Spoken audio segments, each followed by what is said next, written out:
Thank you, Chairman Nunes, Ranking Member Rangel, and members of the Trade Subcommittee. Thank you for the opportunity to testify today. The Department of Energy must continue its public interest assessment of proposed liquefied natural gas export applications. The following 4 criteria are essential to evaluate whether pending applications are in the public interest.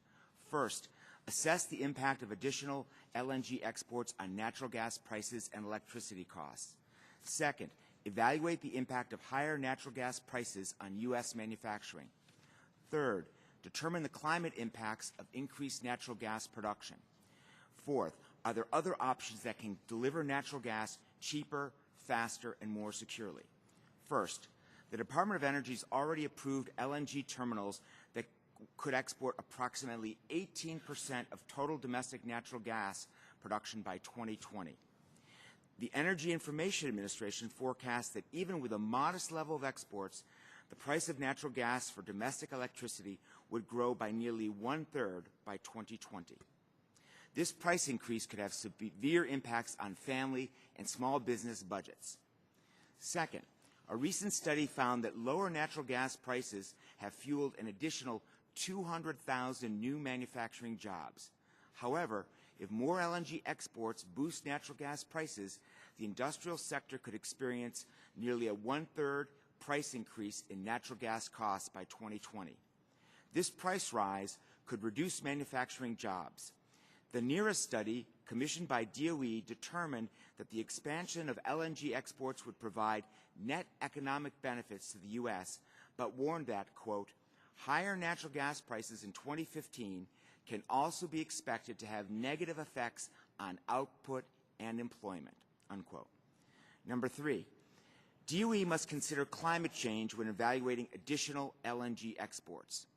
The hundreds of scientists on the International Panel on Climate Change just issued yet another 10-alarm warning that, quote, impacts from recent climate-related extremes such as heat waves, droughts, floods, cyclones, and wildfires reveal significant vulnerability and exposure of some ecosystems and many human systems to current climate variability, close quote. Methane contributes nearly 1/10 of U.S. climate pollution. The oil and gas sector is the second largest source of domestic methane due to fugitive releases during production and leaks during distribution. For instance, a study by Senator Ed Markey estimated that in 2011, aging natural gas pipelines leaked large amounts of natural gas, the pollution equivalent of 6 million cars. Leaking natural gas also cost consumers at least $20 billion over the past decade.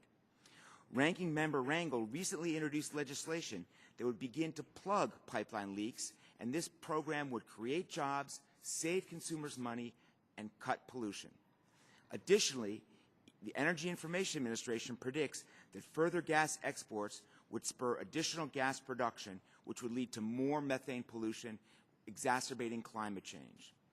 The Obama administration's new methane reduction program must limit fugitive methane from fracking. Lastly, some want to assist Ukraine by skipping reviews and the public interest review to fast-track approval of additional LNG export facilities. However, LNG exports to Ukraine require infrastructure that would take years to build.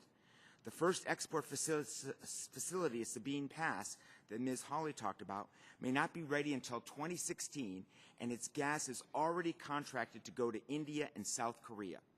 In fact, some called fast-tracking LNG exports like answering a 911 call from Ukraine.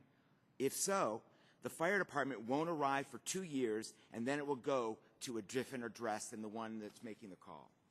Faster, more effective assistance would be to the Ukraine would be investments in energy efficiency, particularly since Ukraine is the second most energy wasteful nation. The U.S. has already successfully invested $15 million in Ukraine for efficiency projects that save 380 million cubic meters of natural gas and cut carbon pollution equal to 150,000 cars. Promptly and significantly expanding these efforts now that reduce gas waste is an effective way to help Ukrainians reduce their reliance on Russian gas rather than waiting at least 2 years for LNG export terminals to be completed. The cheapest, fastest, most economically beneficial method to meet energy needs in the U.S. or Ukraine is to capture fugitive methane, make buildings more efficient, plug leaky pipes, as Mr. Rangel has proposed, and reduce other sources of energy waste. Thank you, and I look forward to taking your questions. Thank